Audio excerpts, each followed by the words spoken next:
नमस्कार। राजस्थान इतिहास की जो सीरीज हमारी चल रही है उसमें नया सत्र में लेकर आ रहा हूं और ये प्राचीन राजस्थान का सबसे अंतिम छोर है, सत्र है। लास्ट एपिसोड है राजपूतों की उत्पत्ति, क्योंकि अब तक हम महाजनपद युग सब कुछ कर चुके हैं। उसके बाद मैं आधुनिक राजस्थान स्टार्ट करूंगा, मध्यकालीन राजस्थान को बाद में लूंगा मैं आप लोगों को। उसकी वजह सिंपल ये कि वो ज़्यादा परीक्षा उपयोगी दृष्टिकोण से थोड़ा सा टिपिकल सा रहता है आधुनिक राजस्थान। बहरहाल आज का जो टॉपिक है वो है अपना राजपूतों की उत्पत्ति। राजपूत शब्द जो है वो संस्कृत भाषा के शब्द राजपुत्र का अपभ्रंश है।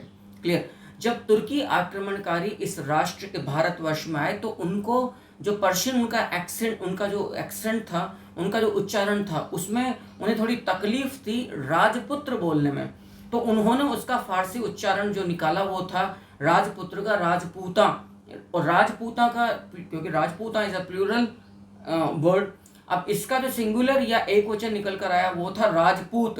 तो इस प्रकार से जब वो क्योंकि महाभारत में भी यदि आप देखोगे तो द्रौपदी से लेकर या जितने भी राज परिवार से जुड़े हुए लोग हैं उनके लिए राजपुत्र या राजपुत्री शब्द या संज्ञा का ही उच्चारण हम लोग पाते हैं। तो कुल मिलाकर बात यह कि प्राचीन क्षत्रिय जो वैदिक सूर्यवंशी चंद्रवंशी एक वर्ण था हमारे यहाँ पर, उन्हें ही जब मुस्लिम आक्रांताओं ने आकर राजस्थान में भारतवर्ष में अपना स्टेट या एम्पायर स्टैब्लिश कर दिया, तो स्थानीय नेटिव जो यहाँ के किंग्स थे, जो क्षत्रिय वर्ण के थे, उन्हें वो राजपुत्र ना बोलकर राजपूता, फिर उससे निकला राजपूत शब्द निकलता है। जब मध्यकालीन युग हमारा आरंभ होता है तुर्कों के द्वारा स्थापित दिल्ली सल्तनत की स्थापना से, और उससे पहले का जो युग है उसे 7वीं से लेकर 12वीं शताब्दी तक का जो दौर है उसे हम मोटे तौर पर यहाँ पर पुकारते हैं पूर्व मध्यकाल या राजपूत युग। राजपूतों की कुल 36 शाखाएं संपूर्ण भारतवर्ष में स्थापित हमें नजर आती, जिस पर नैन्सी विख्यात है, कुमारपाल चरित का ग्रंथ है, राजतरंगिणी है, क्लियर, वर्ण रत्नाकर नामक ग्रंथ है, वो तमाम ग्रंथ इस पर प्रकाश डालते हैं। इस सत्र में हमें इस बात पर विस्तार से चर्चा करनी है कि राजपूतों की उत्पत्ति से संबंधित विभिन्न मत कौन कौन से हैं, उन मतों की प्रामाणिकता क्या है, उन मतों के प्रतिपादक कौन है, समर्थक कौन है, और उन मतों को खारिज करने के पीछे के दावे क्या हैं, उनको स्वीकार्यता के अपने प्रमाण या साक्ष्य क्या क्या। आइएगा अपन अपनी बात को आगे बढ़ाते हैं, लेकिन आगे बढ़ने से पहले मेरा आग्रह रहेगा आप लोगों से, यदि चैनल आपने सब्सक्राइब नहीं किया है प्लीज डू सब्सक्राइब, लाइक करिए और कमेंट अवश्य किया करें जितना अधिक लोगों को जोड़ सकें, क्योंकि यह एक प्रकार का मैं समझता हूँ कि बाकी आप समझदार है कि पाप है या पुण्य है इस तरह की क्लासेस का आप लोगों तक आना। चलिएगा अपन अपनी बात को आगे बढ़ाते हैं। ये स्कैनर क्लियरली आप लोगों को दिख जाए इसके लिए मैं जी, तो आप इस बात को समझिएगा, जो आज का जो आपका चैप्टर है वो है राजपूतों की उत्पत्ति। प्रयास रहेगा मेरा 2 सत्रों के अंदर अंदर इस अध्याय को मैं समेट दूं, यद्यपि मैं जो बोलता हूं कई बार वो चीजें, क्योंकि क्लासेस काफी विस्तार से चलती जाती हैं।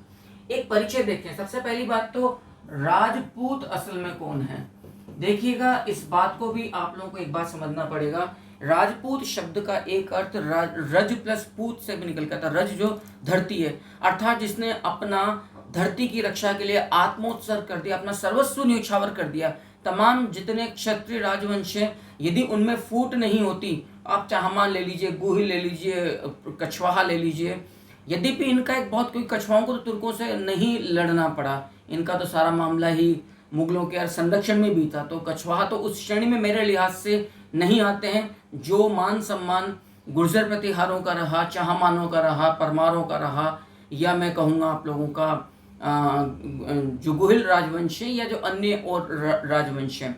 बहरहाल तो ये क्योंकि हमारे यहाँ राष्ट्र की सीमाएं माता के वस्त्रों के समान उसको दर्जा दिया गया है, और इसीलिए कई बार ये बात भी चारण कवियों के द्वारा कहा गया है कि हमारे यहाँ पे जो स्त्रियों को उन्होंने कहा है कि तुम बांझ रह जाओ वो ज़्यादा अच्छा है, लेकिन कपूत मत पैदा करना, न तुम्हारी वो दूध की लाज रखेगा, न वो राष्ट्र का भला करेगा। तो यहाँ पर राजपूत शब्द का एक अर्थ निकलता है राज प्लस पूत। अब राज शब्द का जो अर्थ है यहाँ पर शासन से भी हो सकता है, शासन अर्थात राज करने से भी हो सकता है, और एक राज्य से भी हो सकता है, दोनों का एक ही अर्थ है। और पूत का मतलब है जो संतान है, तो जब आप राज्य की बात कर रहे हैं तो फिर यहाँ से एक शब्द और निकलेगा जिसको आप किंग या राजा कहते हैं, अर्थात उससे संबंधित उसकी संतानें, उससे संबंधित उसके क्लैन के वंश के जितने भी लोग होंगे वो सब राजपूत कहलाएंगे। राजपूत जो शब्द है बेसिकली वो संस्कृत भाषा के, याद रखिएगा, संस्कृत भाषा के शब्द राजपुत्र का अपभ्रंश है, याद रखिएगा, राजपुत्र का अपभ्रंश है। और राजपुत्र कई जगह पर आप महाभारत, रामायण, इन सब में इस शब्द का आप उल्लेख अवश्य ही पाते हैं। इस बात को भी आप लोगों को समझना होगा। तो प्रश्न ये होता है कि राजपुत्र से फिर राजपूत का उच्चारण कैसे निकलता है। जब तुर्की इन्वेडर, जब तुर्की आक्रमणकारी भारत के अंदर आते हैं, तो जब तुर्की आक्रमणकारी आए तो वो राजपुत्र ना कहकर उसका जो पर्शियन एक्सेंट, उनका जो उच्चारण निकल पाया वो बहुवचन के रूप में निकला राजपूता। यानी कि राजपूता में अब 2-3 बातें निकल कर आती हैं कि राजा से संबंधित पूत, राज्य करने वाला जो व्यक्ति है वो राजा है, चाहे वो क्षत्रिय हो या गैर क्षत्रिय, जिसके हाथ में राज्य है वो राजा है, और उससे संबंधित जितने भी लोग हैं। यहीं से एक शब्द और निकलता है कि वो इलाका, वो प्रदेश जहां पर राज्य स्थापित हुए, जहां पर राजपूतों ने शासन किया, वो भी राजस्थान या रायथान, हम लोग समझ चुके हैं जब मैंने आपको नामकरण पढ़ाया था, या रजवाड़ा, कई कई नामों से भी फिर वो इंगित किया जा सकता है। तो राजपूता और राजपूता का जो एक वचन फिर निकल कर आया वो था राजपूत। तो कुल मिलाकर बात यहाँ पर ये निकल के आती है कि जब हम इनके मूल क्षत्रिय वर्ण की बात करते हैं, बेसिकली जो जितने भी राजपूत कुल हैं वो थे क्षत्रिय, लेकिन जब क्षत्रिय की बात आएगी तो वो ठेठ शुद्ध नेटिव ऑफ इंडिया, देशी, जिसको आप शुद्ध चंद्रवंशी, सूर्यवंशी, क्षत्रिय, आर्य वर्ण कहते हुए, लेकिन कालांतर में इनके अंदर कोई फॉरेन ब्लड भी मिक्स होता चला गया, क्योंकि कई विदेशी आक्रांता योद्धा जिन्होंने अपनी ताकत के दम पर यहाँ के स्थानीय शासकों को हराकर यहाँ पर राज्य स्थापित किया, वैवाहिक संबंध स्थापित किए, शासन किया। क्योंकि राज्य स्थापित किया इसलिए वो राजा कहलाया, राजा से संबंधित लोग फिर राजपूत, तो उसका इस अर्थ का एक व्यापक प्रयोग रूप में होने लगा। लेकिन 98% जो ब्लड था वो क्षत्रिय आर्य था। इसीलिए दुनिया में कोई और जाति ऐसी हो ही नहीं सकती जो क्षत्रियों या राजपूतों के लिए, जिन्होंने अपनी पीढ़ियां सर्वस्व न्योछावर कर दिया इस राष्ट्र की सीमा के लिए, मान सम्मान के लिए, ब्राह्मण, गौ और स्त्री के सम्मान के लिए। आप कितने राजवंश राजस्थान के अंदर देख लीजिए, मैं नहीं बोल रहा हूं, ये कर्नल जेम्स टोड ने बोला है कि मैं यूरोप को भारत की एक ऐसी जाति से परिचय कराऊंगा जिसके बारे में आम तौर पर यूरोपवासी नहीं जानते। धोरा घाट या तालरो, आटीलो इतिहास, गांव गांव थर्मापाली, घर घर ल्यूनिडास। आप इस बात से आइडिया लगाइएगा, मेरे हिसाब से तो दुनिया में शायद ही कोई जाति विशेष इस तरह की हो। इवन भारतवर्ष में भी एक जाति के रूप में बहुत प्रबल योद्धा रहे हैं। हमारे यहाँ पे कई मार्शल कौमें हैं, मार्शल जातियाँ, कास्ट हैं, जिन्होंने राष्ट्र के लिए, ब्राह्मण हैं, गुर्जर हैं, अपने जाट हैं, सब कुछ है, लेकिन एक कास्ट के रूप में, उसके रूप में इस तरह का बलिदान मिलना पॉसिबल ही नहीं है। आप जब आगे पढ़ोगे, हमीरदेव चौहान शरणागत को रक्षा देने के लिए अपना सर्वस्व बलिदान कर दिया, और फिर आगे फरिश्ता से लेकर उसका उल्लेख करते हैं कि भाई हमारे यहाँ तो इस तरह का पॉसिबल नहीं है। इसीलिए मैं आपसे बोल रहा हूँ कि कम से कम मैं तो सौभाग्यशाली हूँ कि मैं इस राष्ट्र में जन्मा, यहाँ की परंपराओं को जानता हूँ, और जितनी भी मार्शल को, मैं दोबारा आपसे बोल रहा हूँ, जितनी भी जातियाँ हैं उन सब का इनक्रेडिबल यहाँ पर जो परंपराओं से, सदियों से बाय रूट्स यहाँ रहते आए हैं, इस राष्ट्र के उत्थान में योगदान है। लेकिन उन्हें जो नेतृत्व प्रदान किया है शासक होने के नाते, वो क्षत्रिय रहे हैं, वो राजपूत रहे हैं। इसलिए भले ही कुछ उनमें कायर रहे, गद्दार रहे, सब कुछ रहे, लेकिन कम से कम मैं किंशुक शर्मा तो उनका अपनी अंतिम सांस और रक्त की अंतिम बूंद तक ऋणी रहूंगा। और जब तक मेरा विवेक जागृत है, मैं ये राष्ट्र सेवा छोटी बड़ी जैसी भी है कि इनके अच्छे कारनामों को, इनकी गलतियों के साथ साथ आपके सामने रखने का पूरा प्रयास करूंगा। तो जो क्षत्रिय है वो तो आप जानते हैं एक वैदिक वर्ण के रूप में हमारे सामने आता है। अब प्रश्न ये निकलता है कि राजपूत युग जिसको हम कहते हैं वो भारत में कब से कब तक इंगित होगा। तो राजपूत युग जो इंगित होता है वो होता है 7वीं से लेकर 12वीं शताब्दी तक का दौर। आप दोबारा देख लीजिएगा, जितने भी सेशंस आ रहे हैं आपके क्लासेस के रूप में वो बिल्कुल एग्जाम ओरिएंटेड हैं और अकॉर्डिंग टू सिलेबस है। तो 7वीं से 12वीं शताब्दी तक के दौर को आप राजपूत युग भी कहते हैं, और याद रखना इसी काल को हम पूर्व मध्य काल के नाम से भी, यानी कि pre medieval history, pre medieval era के नाम से भी हम पुकारते हैं। ये 7वीं से 12वीं शताब्दी का दौर है। ये भाई वो दौर है जब संपूर्ण भारतवर्ष एक तरह से आच्छादित था। राजपूत जो क्षत्रिय, मूल क्षत्रिय कुल थे, उनके द्वारा शासित इलाकों से। क्लियर?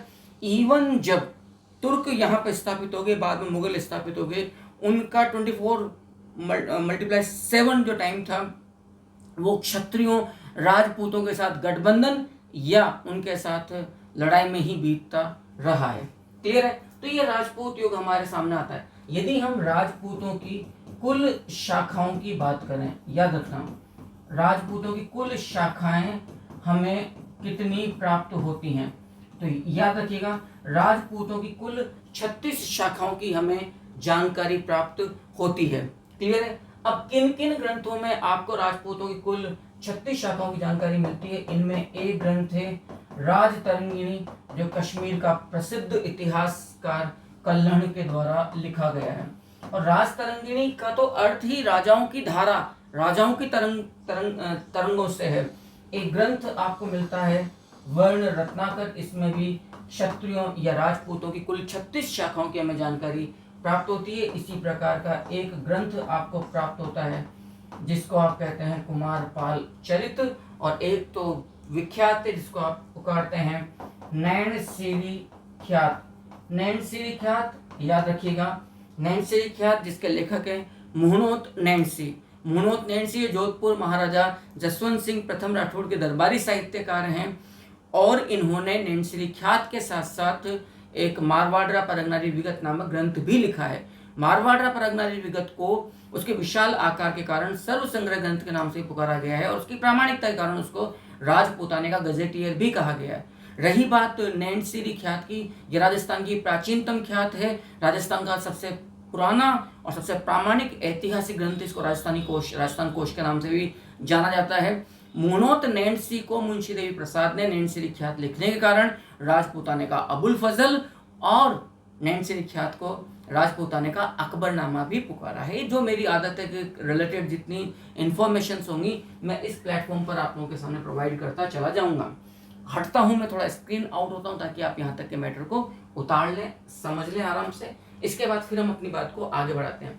जब हम राजपूतों की उत्पत्ति से संबंधित बात करते हैं विभिन्न मतों की, तो आपको यहाँ पर 2-3 बातों को समझना होगा कि ये विभिन्न मत, आई थिंक आपने यहाँ तक कर लिया होगा कि असल में ये विभिन्न मत हमारे सामने आते कौन कौन से हैं।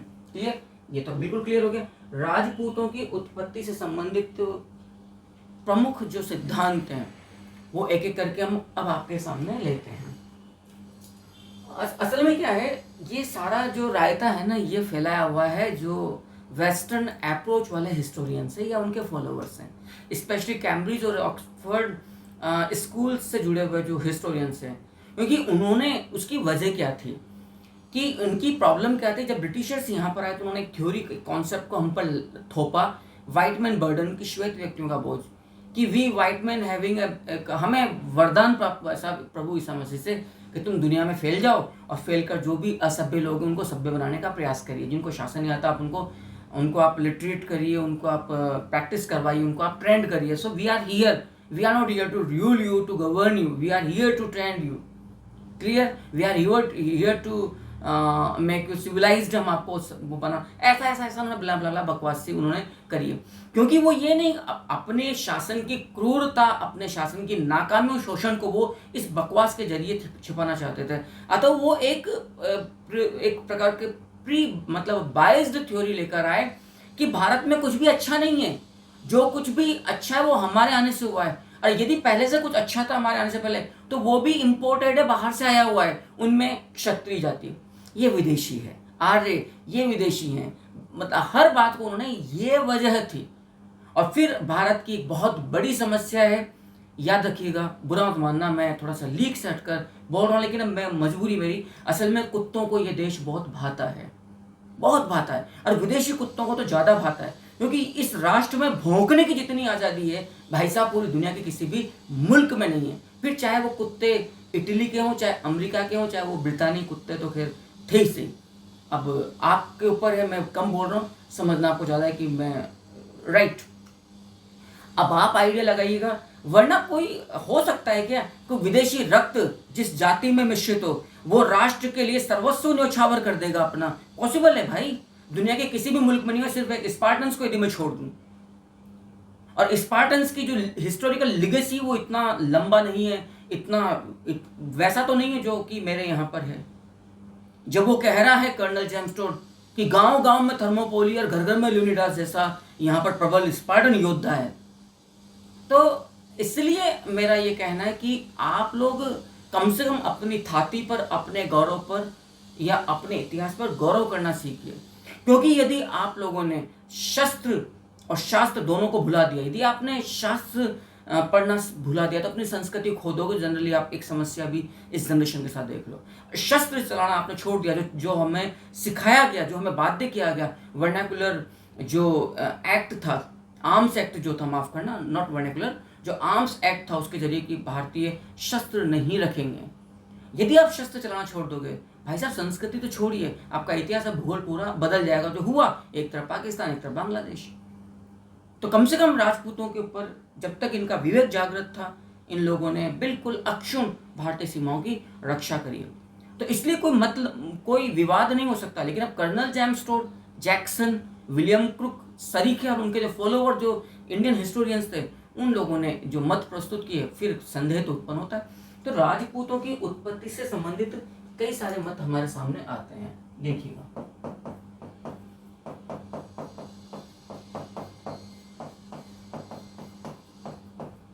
मैं उम्मीद करूंगा कि आप साथ साथ पेन डाउन करते चले, लिखते चले नोट्स को। राजपूतों की उत्पत्ति से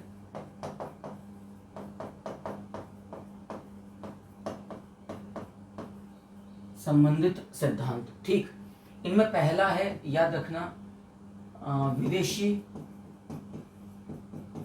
उत्पत्ति का मत, पहला मत है। दूसरा मत है भारतीय या देशी उत्पत्ति का मत, ठीक है साहब। तीसरा मत है, याद रखिएगा,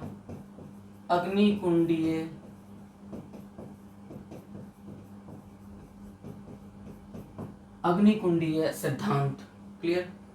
और चौथा मत है आपका, अग्निकुंडीय सिद्धांत हो गया 4। चौथा मत है आपका मिश्रित जाति की उत्पत्ति का मत, मिश्रित जाति की उत्पत्ति का मत। और पांचवा मत है आपका, याद रखिएगा, सामाजिक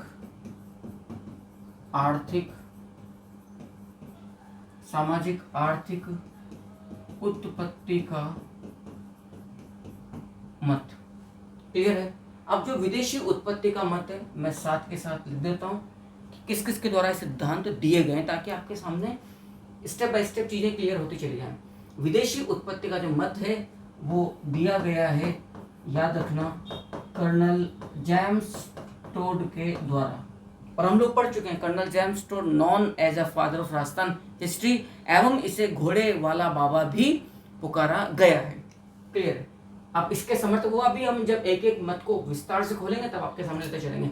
भारतीय उत्पत्ति का जो मत है वो दिया गया है सीवी वैद्य एवं गौरीशंकर हीराचंद ओझा जी के द्वारा। ये मत दिया गया है सीवी चिंतामणि विनायक वैद्य और गौरीशंकर हीराचंद ओझा जी के द्वारा कि ये भारतीय थे। अग्निकुंडी जो थ्योरी है विच इज गिवन बाय चंद बरदाई आप लोग जानते हैं कि अजय मेरू के अंतिम चाहमान नरेश पृथ्वीराज तृतीय चाहमान का मित्र और दरबारी साहित्यकार था। और उसने अपनी पुस्तक, याद रखना, उसने अपनी पुस्तक पृथ्वीराज रासो के अंदर इस थ्योरी को प्रस्तुत किया है कि राजपूत की उत्पत्ति अग्निकुंड से हुई है। मिश्रित जाति की उत्पत्ति का जो मत है which is given by DP Mukherjee. ये डीपी मुखर्जी के द्वारा दिया गया सिद्धांत है। सामाजिक आर्थिक उत्पत्ति का जो मत है, याद रखिएगा, सामाजिक आर्थिक उत्पत्ति का मत, ये थ्योरी दी गई है बीडी चट्टोपाध्याय के द्वारा। बीडी चट्टोपाध्याय के द्वारा ये सिद्धांत दिया गया है, सामाजिक आर्थिक उत्पत्ति का मत। पहला जो मत है वो है विदेशी उत्पत्ति का मत, जो कर्नल जेम्स टोड के द्वारा दिया गया है। क्लियर है? कर्नल जेम्स टोड के बारे में मैं काफ़ी विस्तार से नामकरण वाले अध्याय में चर्चा कर चुका हूँ, और मुझे नहीं पता लेकिन संभवतः ये 28-29वां सेशन आज चल रहा है प्राचीन राजस्थान इतिहास का, तो शायद 30-35 क्लासेज में प्राचीन राजस्थान तो अपना फाइनल कंप्लीट हो जाएगा। क्लियर? सबसे पहले जो मैं थ्योरी आपके सामने ले रहा हूँ वो है असल में विदेशी उत्पत्ति का मत।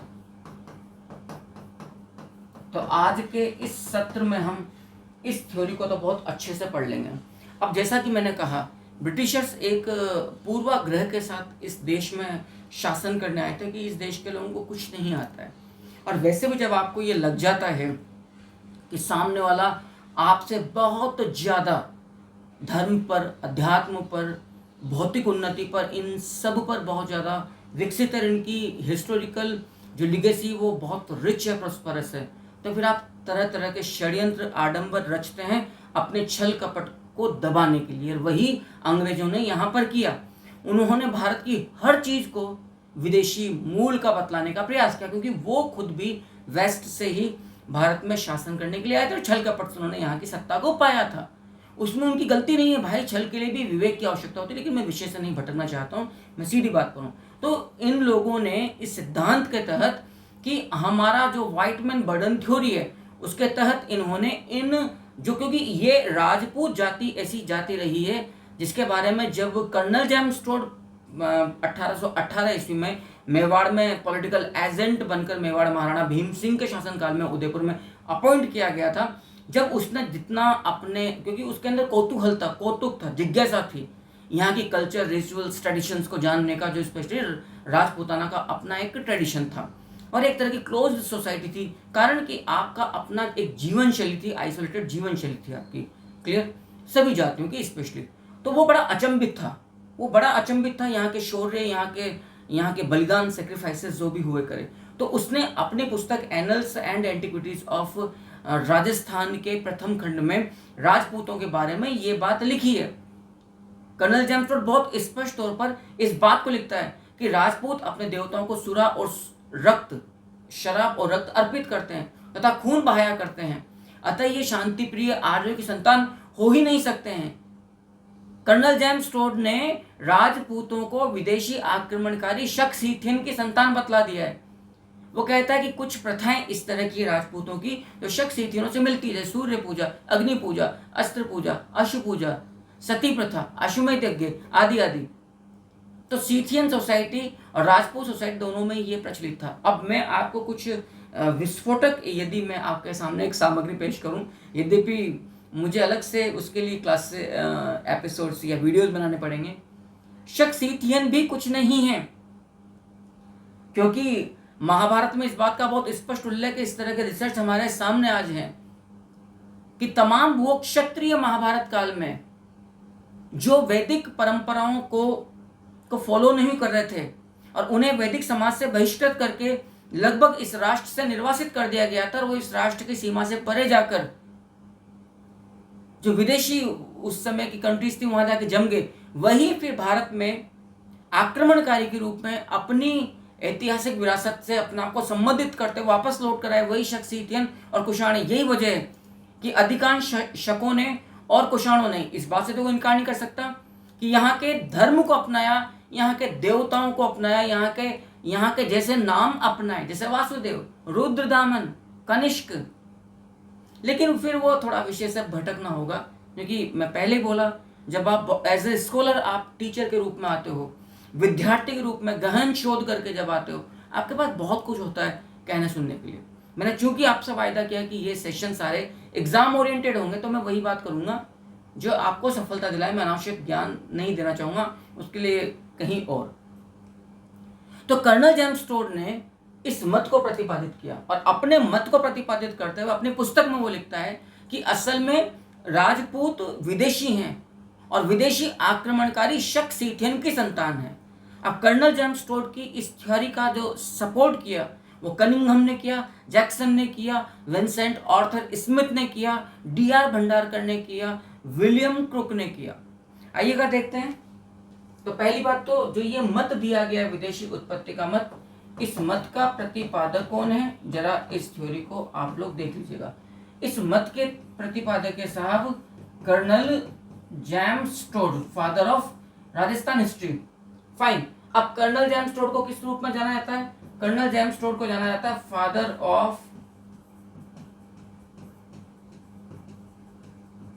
फादर ऑफ राजस्थान हिस्ट्री, यानी कि राजस्थान इतिहास का जनक या पितामह भी कर्नल जेम्स टोड को पुकारा जाता है। क्लियर? कर्नल जेम्स टोड ने अपनी पुस्तक, ये बात भी याद रखना, annuls and antiquities of Rajasthan, annuls and antiquities of Rajasthan में इस मत को प्रस्तुत किया है। और कर्नल जेम्स टोड ने क्या मत प्रस्तुत किया है? आप लोग जानते हैं कि राजपूत विदेशी आक्रमणकारी शक सीथियन की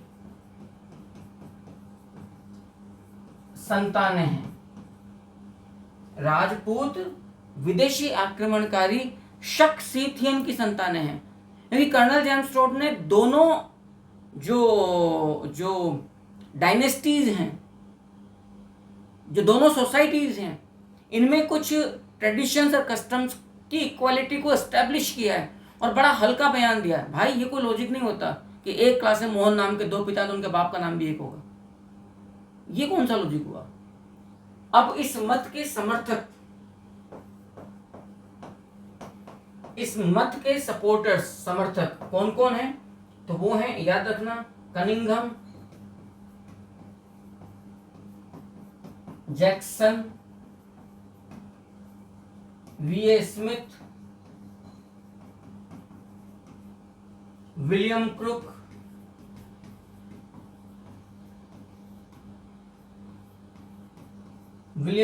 D.R. भंडारकर,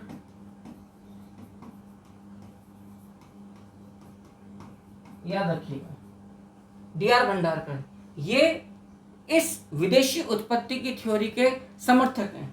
अब आप यहां तक के मैटर को पहले आप आराम से उतार लीजिए, फिर इसके बाद में आप लोगों को और भी इस मत के संबंध में जो अन्य जो थ्योरीज हैं, जो भी इन लोगों ने अपनी अपनी बात कही, तमाम समर्थकों ने, फिर मैं उस बात को आगे बढ़ाऊंगा। राजपूतों की उत्पत्ति से संबंधित पहला मत चल रहा है, जो है अपना विदेशी उत्पत्ति का मत। यहाँ तक की बात को आप आराम से देख लीजिए। मैं उम्मीद करता हूँ कि अब आप वीडियो को पॉज करके लिख लेंगे इस पूरे मैटर को। क्लियर है? अब आप एक बात को समझना कि कर्नल जेम्स टोड ने कितनी चालाकी से अपनी बात को सिद्ध करने के लिए एक अन्य भारतीय मत का समर्थन किया है।